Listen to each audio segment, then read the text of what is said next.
ಪತಿಯ ಕಣ್ಣೆದುರಲ್ಲೇ ನೇಣು ಬಿಗಿದುಕೊಂಡು ಮಹಿಳೆ ಆತ್ಮಹತ್ಯೆ ಮಾಡಿಕೊಂಡಿರುವ ಘಟನೆ ಆಂಧ್ರಪ್ರದೇಶದ ಕಡಪ ಜಿಲ್ಲೆಯಲ್ಲಿ ನಡೆದಿದೆ.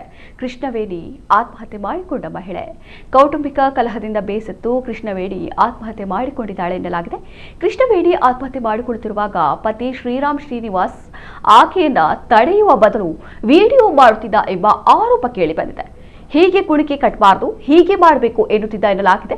ಕೃಷ್ಣವೇಣಿ ತಮಾಷೆ ಮಾಡುತ್ತಿದ್ದಾಳೆ ಎಂದು ಭಾವಿಸಿದ್ದರಿಂದ ಆರಂಭದಲ್ಲಿ ಪತಿ ಗಂಭೀರವಾಗಿ ಈ ವಿಚಾರವನ್ನ ಪರಿಗಣಿಸಿಲ್ಲ ಎಂದು ತಿಳಿದು ಬಂದಿದೆ. ಸದ್ಯ ಶ್ರೀನಿವಾಸ್ನನ್ನ ಬಂಧಿಸಲಾಗಿದೆ. ಆತ ವೃತ್ತಿಯಲ್ಲಿ ಲೋಕೋ ಪೈಲಟ್ ಆಗಿದ್ದ ಎಂದು ತಿಳಿದು ಬಂದಿದೆ.